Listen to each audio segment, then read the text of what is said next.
Ci sono voluti 8 anni di imprenditoria per arrivare ad avere tutti i soldi che ci servivano. In totale abbiamo raccolto 550 milioni di euro. Lui è Alberto Dalmasso, fondatore di Satispay, uno dei pochissimi unicorni in Italia, cioè quelle startup che raggiungono la valutazione di 1 miliardo di euro o di dollari, non lo so. Comunque in Italia si contano sulle dita di una mano. Tra l'altro Satispay non solo è un unicorno, ma è stato il primo unicorno veramente in Italia. Infatti era successo già che aziende nate in Italia diventassero unicorni, magari però dopo un trasferimento all'estero o un'acquisizione di un'azienda estera. In questa cosa invece è avvenuto per la prima volta proprio sul suolo italiano nel 2022, quando hanno chiuso un round da ben 320 milioni di euro che gli ha fatto appunto raggiungere la valutazione di 1 miliardo preciso spaccato. Alberto, il cofondatore, è nato e cresciuto in provincia di Cuneo in una famiglia di piccoli imprenditori, si è laureato in economia e dopo un breve stage in consulenza ha aperto un'azienda di pannelli fotovoltaici con i genitori, poi un allevamento di lumache e un'azienda agricola, per poi tornare in azienda, in un fondo di investimento, e poi licenziarsi per fondare effettivamente nel 2013 Satispay, che ad oggi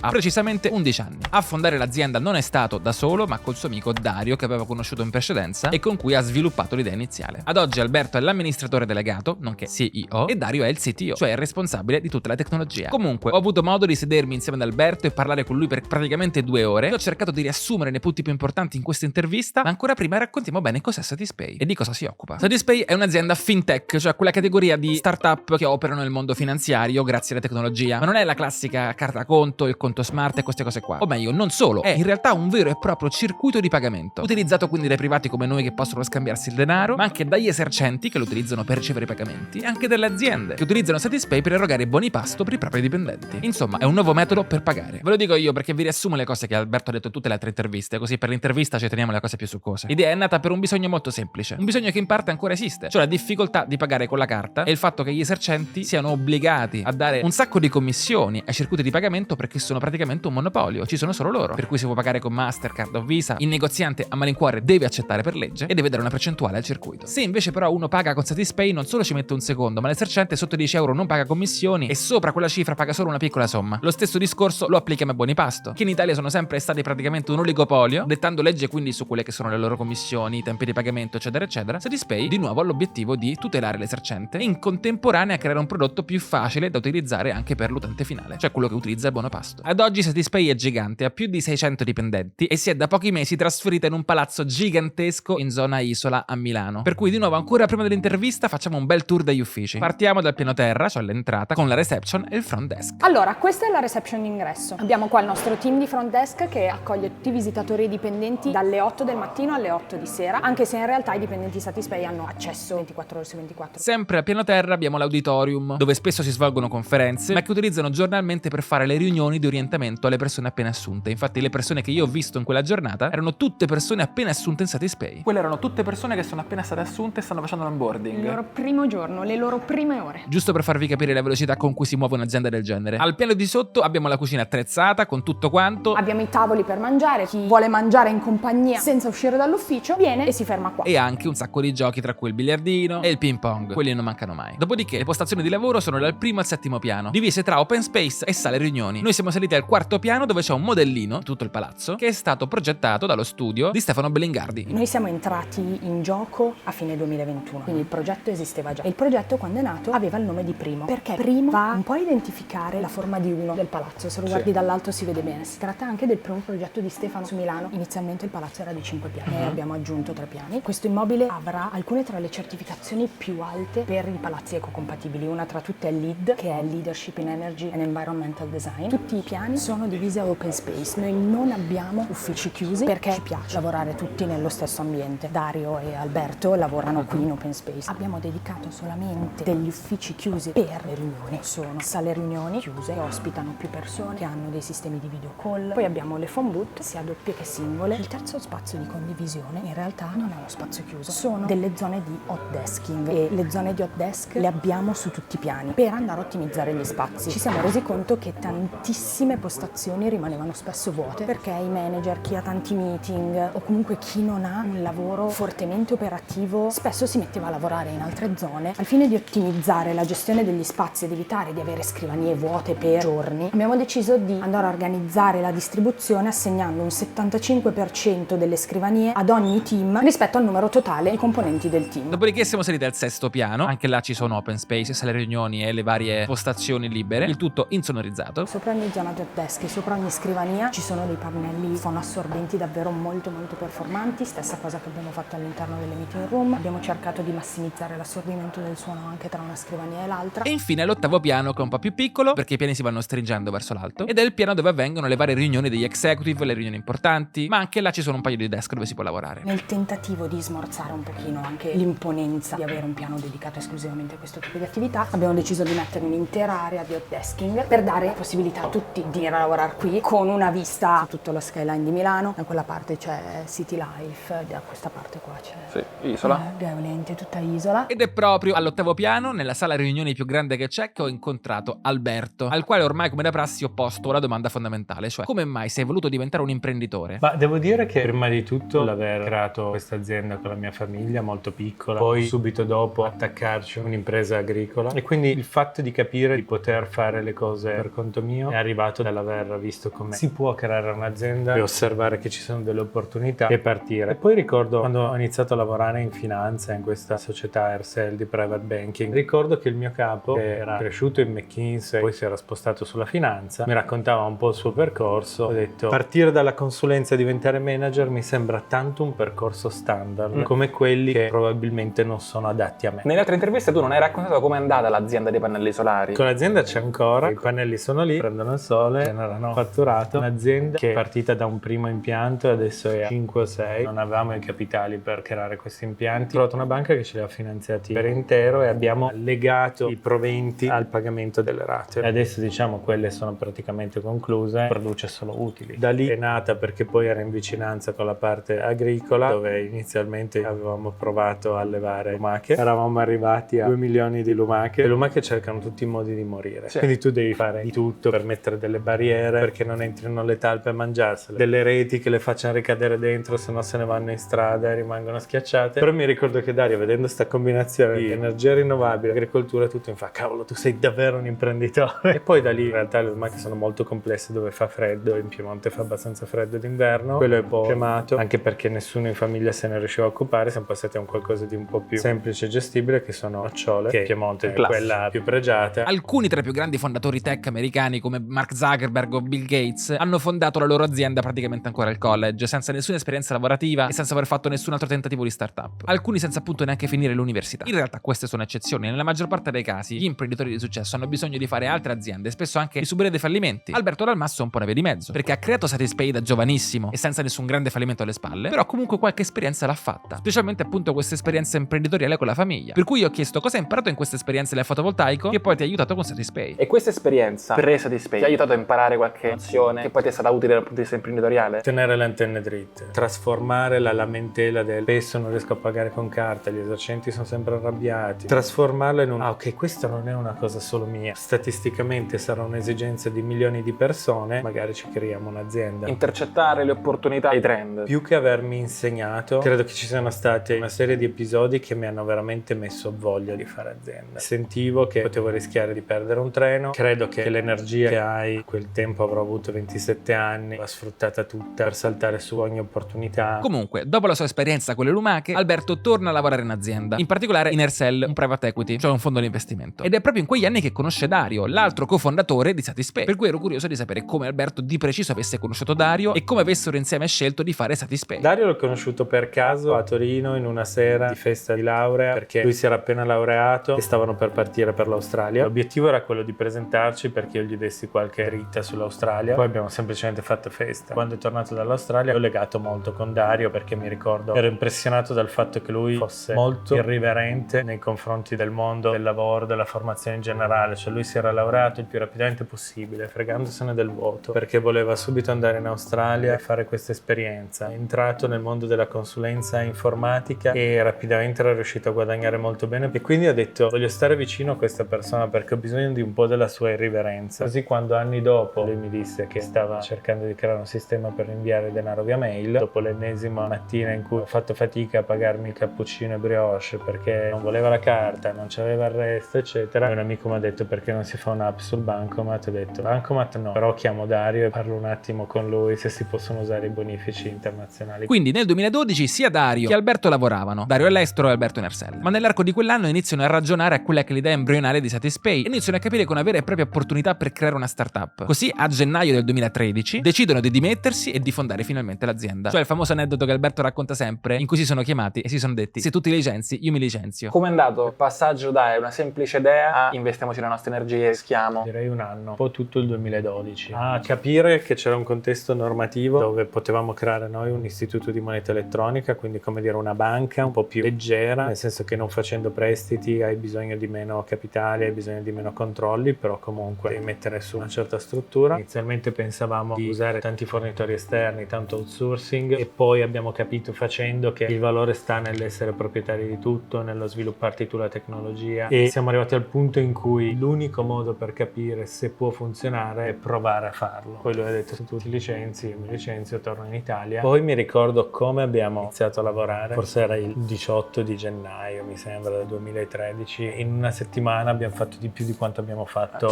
in un anno. Dove lavoravate? A casa mia, una mansarda in centro Torino. Dario dormiva nel mio ingresso, poi ci siamo spostati in H-Farm dove siamo stati un mese, 45 giorni. Lì ci siamo concentrati, abbiamo disegnato il primo prototipo dell'app e tante delle decisioni ancora attive oggi, come il fatto di lasciare il controllo al consumatore, che digital importo, invia il pagamento e cose di questo tipo, sono nate lì in H-Farm. Siamo stati su Torino, dove siamo stati prima in un Talent Garden, poi in un altro coworking che si chiamava Toolbox. A un certo punto, dopo un anno e mezzo, era giugno del 2014, diciamo: a questo punto andiamo a Milano, almeno quando dobbiamo incontrare le persone le facciamo venire in ufficio da noi, se no siamo sempre in giro e non lavoriamo. E poi innumerevoli uffici fino a questa casa Satispay, che speriamo duri per un po'. Ora, creare un prodotto del genere, cioè una startup che deve essere utilizzata da milioni, decine di milioni, centinaia di milioni di persone, non è una cosa facile. Non basta certo uno sviluppatore, servono un sacco di soldi e un sacco di persone, e per tanti anni bisogna stringere i denti. Mi ricordo a un certo punto Dario disse: ma perché dovremmo mai essere più di 18 persone, no? Pensando che una persona potesse sviluppare questa cosa.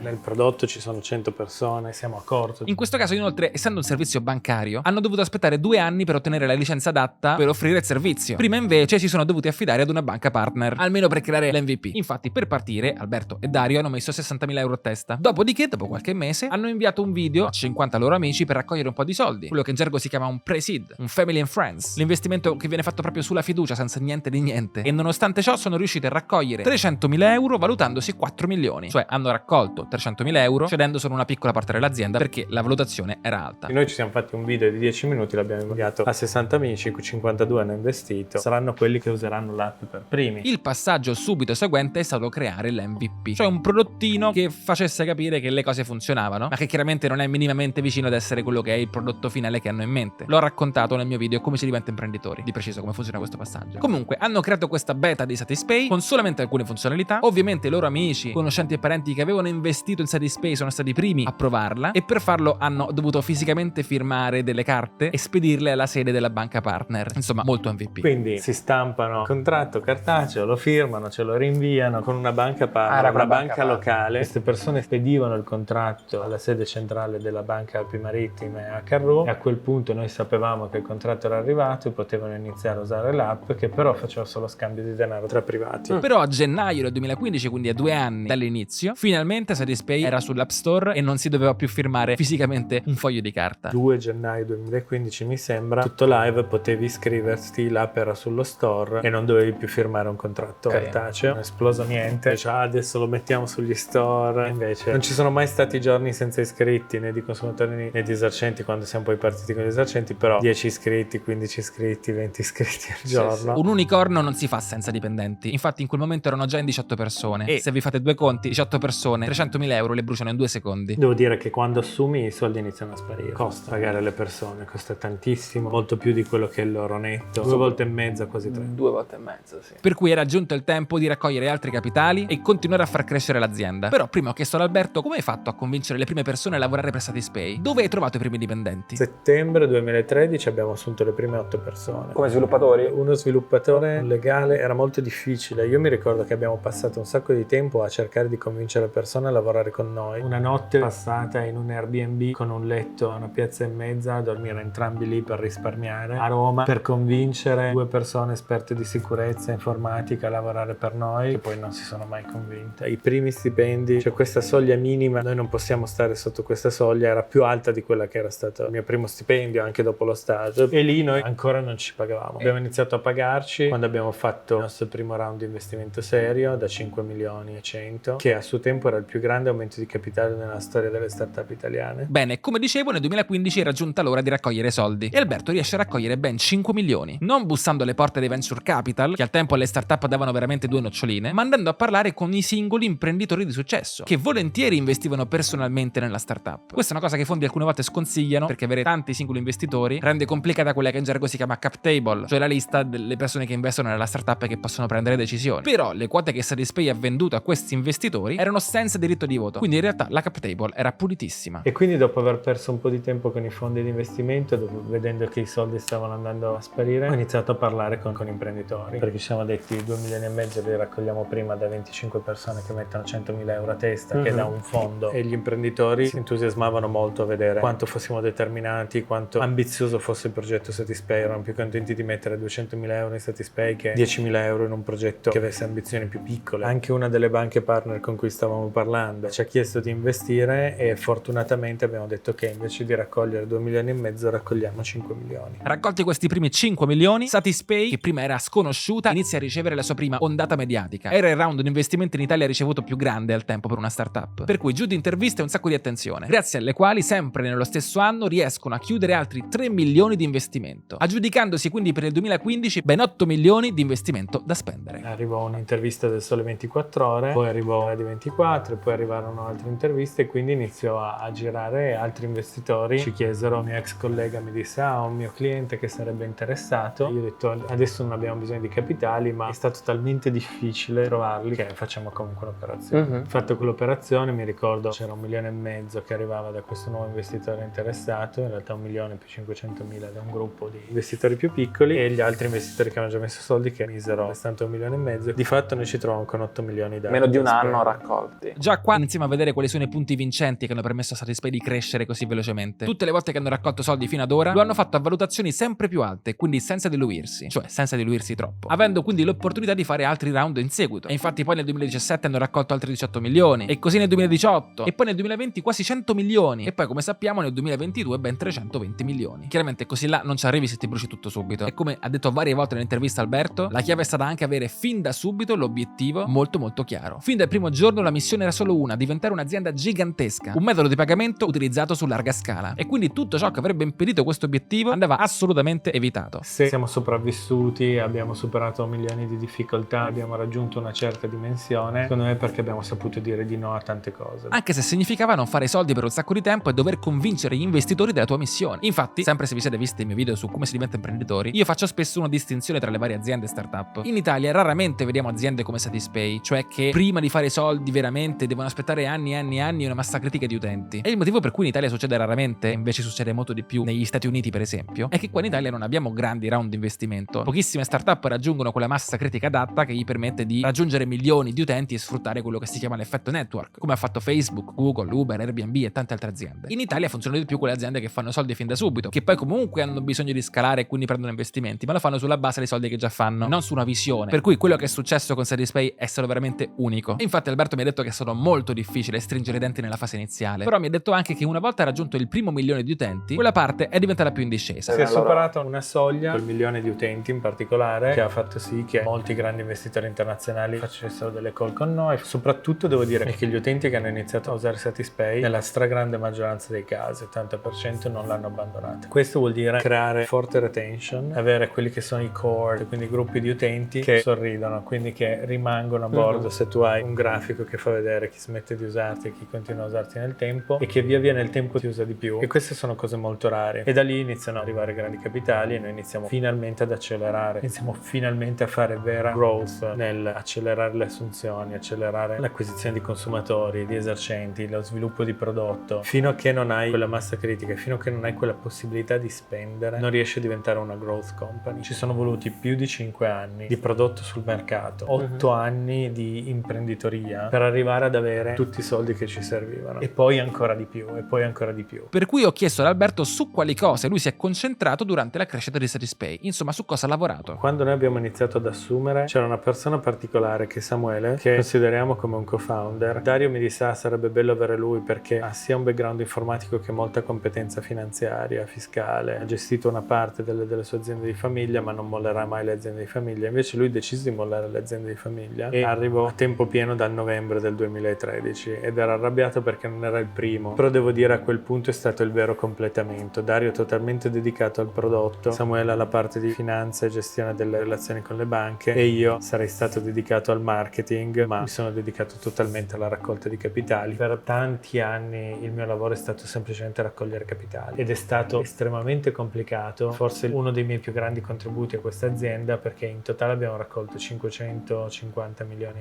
di euro, poco più. Devo dire che da quel milione di utenti, grandi investitori internazionali, il mondo è cambiato. Io ho smesso di viaggiare per incontrare investitori, gli investitori viaggiano per incontrare noi, facciamo semplicemente delle call, ma i più bravi viaggiano e vengono a trovarci. Da quando riesci a attirare quel tipo di investitori, paradossalmente riesci a lavorare molto di più sull'azienda, e quindi devo dire che mi diverto molto di più, soprattutto da 2 anni a questa parte, perché di fatto lavoro solo per dare le priorità all'azienda, cioè lavoro al 95% sul business e al 5% sulla gestione degli investitori. Quindi, riassumendo, Alberto si è concentrato sulla raccolta di capitali, che abbiamo detto è fondamentale per un'azienda come Satispay. Dario si è concentrato sul prodotto tecnologico e Samuele sul rapporto con le banche, la parte finanziaria. Ad oggi invece fortunatamente le cose sono diverse e il ruolo di Alberto è più quello di amministratore delegato in senso classico. Ho una struttura che mi aiuta nel fare analisi di ogni verticale, così che io ogni giorno ho una parte della giornata dedicata a poter avere tutti i dati aggiornati e le analisi, le cose più importanti, e valutare come stanno andando, dare degli input, soprattutto insieme ai miei co-founder e alle altre persone chiave, e una parte sul poter lavorare sulla discontinuità. Quindi ho il tempo di pensare, seppur solo magari 1 o 2 ore a settimana, e fare quei grandi cambiamenti. Quindi entriamo in un nuovo settore, lanciamo un nuovo servizio, c'è quella persona chiave, devo convincerla a venire a lavorare in Satispay, oppure noto che c'è un trend leggermente negativo, chiedo delle analisi che vadano in dettaglio su quello. Questo è veramente fare l'amministratore delegato. Devo dire che per anni ho fatto il fundraiser, quello che raccoglieva capitali, comunque era l'amministratore delegato, comunque aveva persone che si occupavano di marketing, business development, ma che avevano bisogno di una guida al di sopra, e questa guida spesso era distratta. Ora, sia io che Alberto abbiamo le stesse 24 ore, per cui come al solito ho fatto la domanda fatidica, cioè come gestisci il tuo tempo e quanto lavori per poter gestire un'azienda che vale 1 miliardo. Mi hai risposto fondamentalmente che i primi 4 anni ha solamente lavorato. Staccavamo 1 o 2 giorni all'anno, quindi compleanno e Natale e basta. Dopodiché ha messo su famiglia. Ho 2 bambini piccoli E quindi adesso ha uno stile di vita più normale. Adesso sabato e la domenica tendenzialmente non lavoro, salvo ovviamente case speciali, E ha degli orari di lavoro abbastanza umani. e cerco di arrivare alle 9, alle 7:30 di staccare. In particolare la mattina la tiene per lavorare da solo e il pomeriggio per le riunioni. Magari la mattina è più operativa, perché riesco veramente a mettermi e con ragionamento a dare il valore, anche a scrivere io dei paper, mentre il pomeriggio è più di strategia, confronti. Non direi brainstorming perché non ci piace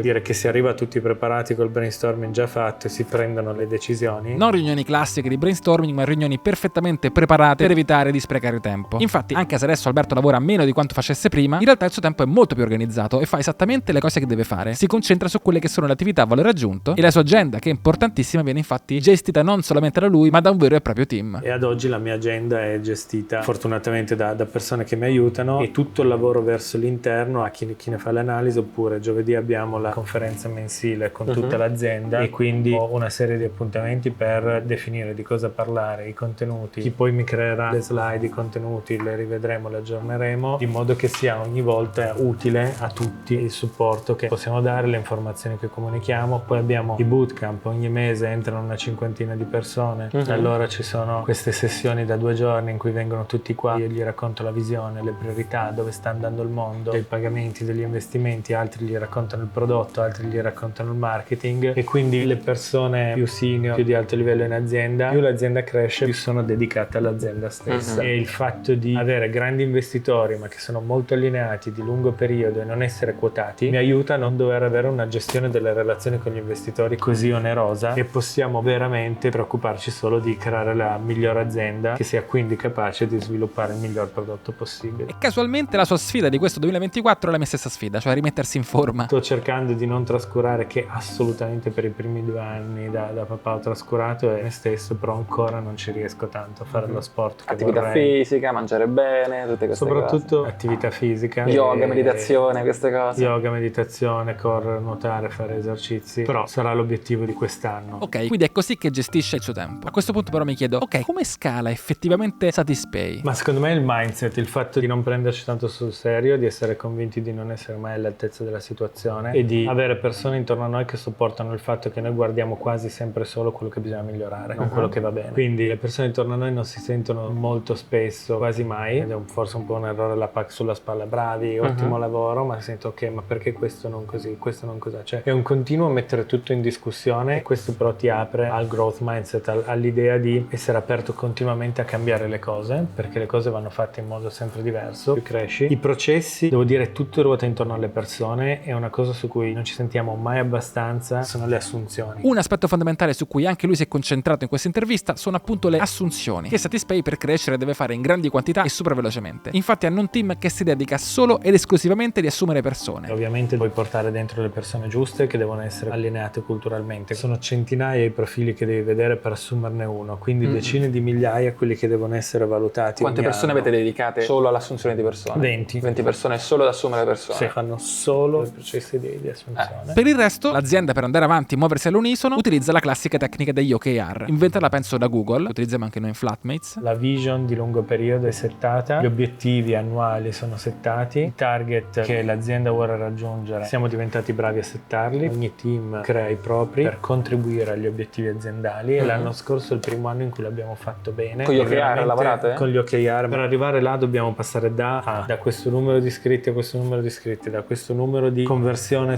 verso l'attivo a quest'altro numero. Il prodotto deve avere queste interazioni eccetera. Mi ha fatto sentire per la prima volta il superpotere di avere 600 persone che vanno tutte nella stessa direzione. Ogni team ha dei singoli obiettivi specifici da raggiungere nell'anno o nel trimestre e periodicamente si vede a che punto si è arrivati, in modo che Alberto abbia una visione a volo d'uccello su dove stia andando l'azienda e dove stiano andando tutti quanti i reparti. Fai il solo in cui vedi come ogni team si sta muovendo rispetto agli obiettivi che si è dato. Quello lo puoi vedere su base settimanale, ovviamente un confronto, un focus, un deep dive su ogni singolo team lo fai o mensile o trimestrale. Ok, però quali sono i reparti di Satispay? Beh, i reparti core sono prodotto, che è lo il sviluppo nostro del pilastro, poi la parte di istituzione finanziaria dove ci sono persone che si occupano di rischio, di compliance, di antiriciclaggio, poi c'è una parte di marketing, una parte di business development, quindi si occupano di promozione del servizio verso gli esercenti, tutto il mondo operations, il mondo operations si occupa di customer care verso i consumatori, verso gli esercenti, di supporto agli esercenti per attivarsi, poi c'è una parte di customer success che quindi lavora con gli esercenti per fare controllo della qualità, poi ci sono delle divisioni laterali satellitari che si occupano di servizi come il buono pasto, che è completamente una nuova linea di business anche se contribuisce alla crescita di Satispay, però lì la promozione va fatta verso aziende perché diano un servizio ai loro dipendenti, quindi non sono negozianti, non sono e-commerce, e poi c'è tutta la componente risorse umane. Arrivato a questo punto dell'intervista mi sono detto cavolo, ancora non gli ho chiesto quali siano stati i momenti difficili di Satispay, mi ha raccontato la storia di successo, la crescita esponenziale, gli investimenti record, sì, ma quali sono le cose che non hanno funzionato? Ho specificato di non rispondermi cose riguardo agli investimenti perché già in altre interviste ha spiegato come molti momenti critici dell'azienda riguardavano il fatto che magari alcuni investitori ci hanno ripensato all'ultimo momento, hanno fatto fatica con le trattative, però quella parte già la sappiamo e già sappiamo che Alberto si è concentrato tantissimo sulla parte di investimenti. Per quanto riguarda però l'operatività vera e propria, quali sono state le principali difficoltà? La difficoltà più grande è trovare abbastanza persone giuste che abbiano le competenze ma soprattutto abbiano l'attitudine, la voglia di mettersi in gioco, che veramente credano nel progetto Satispay, che siano coraggiosi, sappiano che si può fare, si può creare